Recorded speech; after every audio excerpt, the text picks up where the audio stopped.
Welcome to the Explainer. So today we're diving into a medical mystery that's honestly been puzzling researchers for decades.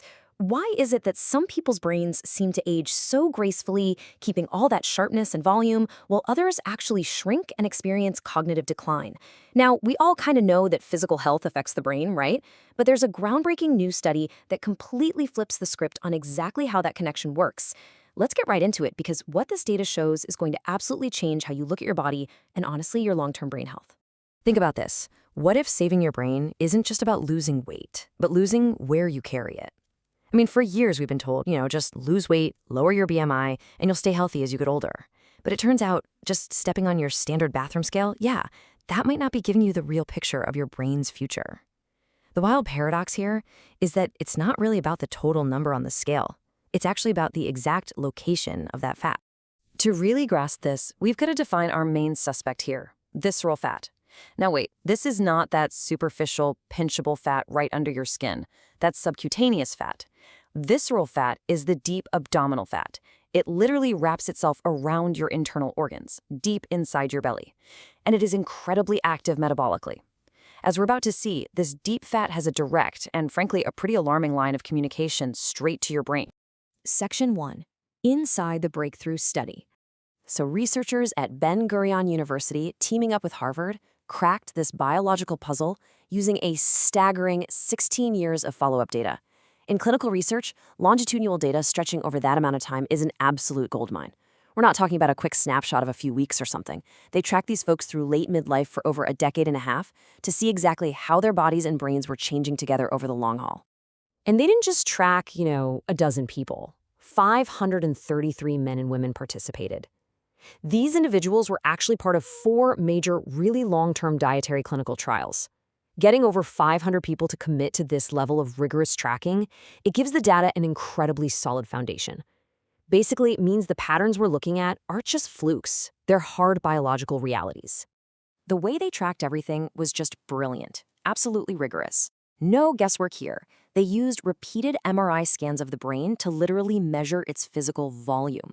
Then, they used repeated MRI scans of the abdomen to measure the exact amount of that deep visceral fat we talked about. And finally, they paired all of this high-tech imaging with MoCA cognitive assessments, which is a standard test for memory and cognitive performance. So they were basically watching the body, mapping the physical brain, and testing the mind, all at the exact same time. Moving on to our next section, visceral fat versus weight. Okay, here is where the whole BMI myth gets completely busted. The researchers found that having persistently elevated levels of visceral fat was associated with a much faster rate of brain volume loss and an accelerated enlargement of the brain ventricles. Now, if you don't know, larger ventricles are a well-established marker of brain atrophy. But, and here's the crazy part, subcutaneous fat, that surface fat, and overall BMI, they showed absolutely no association with brain aging or volume loss. Just let that sink in for a second. Being generally heavier didn't age the brain. Carrying deep belly fat specifically targeted and damaged it. So the absolutely crucial takeaway here is that reducing this very specific type of fat acts like a physical shield for your mind.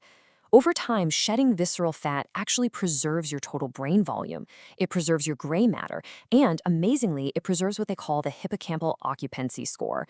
The hippocampus is basically the memory center of your brain. By losing that deep belly fat, these participants were literally preserving the physical structures they need to remember their own lives. Dr. Daphne Pachter, the study's first author, hit the nail on the head. She said, weight alone is not a sensitive marker of the profound metabolic changes occurring in the body. Look, if you take away literally anything from our explainer today, let it be this. Your total weight does not tell the true story of your metabolic health, and it definitely doesn't tell the story of your aging brain. We really have to look deeper. Which brings us to the next section, the blood-sugar connection. So you might be wondering, how does fat just sitting in your belly manage to reach all the way up and age your brain? Well, the researchers tested a bunch of different biomarkers to find the smoking gun. Did blood lipids, things like cholesterol, predict brain structure changes? Nope. What about general inflammatory markers? Also no. The only markers that accurately predicted the rate of structural brain change were fasting glucose and HbA1c. Those are your blood sugar metrics. The whole relationship between belly fat and brain aging, it is fundamentally driven by your blood sugar balance. It's basically a domino effect. a very specific biological cascade. Step 1. Visceral fat drives insulin resistance, causing chronic blood sugar spikes. Step 2. All that chronic glucose dysregulation impairs cerebral perfusion. That's just a fancy way of saying it messes with the blood flow to your brain, and it actually compromises your highly sensitive blood-brain barrier. And then, step 3, with its defenses completely down and its energy supply messed up, the brain suffers accelerated degeneration, specifically in the gray matter and the hippocampus.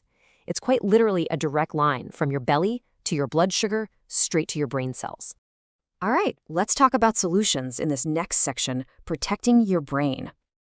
Okay, I know, all this talk about brain atrophy sounds pretty daunting, but listen to this quote from Professor Iris Shai, the lead on these trials. She said, "The findings point to glucose control and reduction of visceral abdominal fat as measurable, modifiable, and achievable targets in midlife."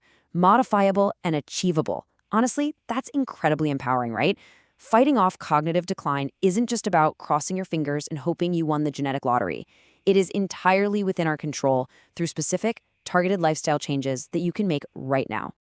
And here's the ultimate, really comforting takeaway from all this. The data showed that even just modest weight loss, as long as it comes with a sustained reduction in that visceral fat, preserves your brain structure. You don't need to drop a massive amount of weight. You don't need to obsess over fitting into your high school jeans. You just need to focus on interventions, like targeted dietary tweaks, that specifically shrink that deep abdominal fat and keep your blood sugar stable. So as we wrap up this explainer, I want to leave you with a question to really chew on. Are you just tracking your weight, or are you tracking the metabolic health that will actually save your mind? The science here is loud and clear. It's time we stop obsessing over that overall number on the scale and start focusing on metabolic markers like blood sugar and deep visceral fat. Your brain is quite literally counting on it. Thanks so much for joining me today. I really hope this helps you rethink your health strategy and empowers you to take charge of your cognitive future.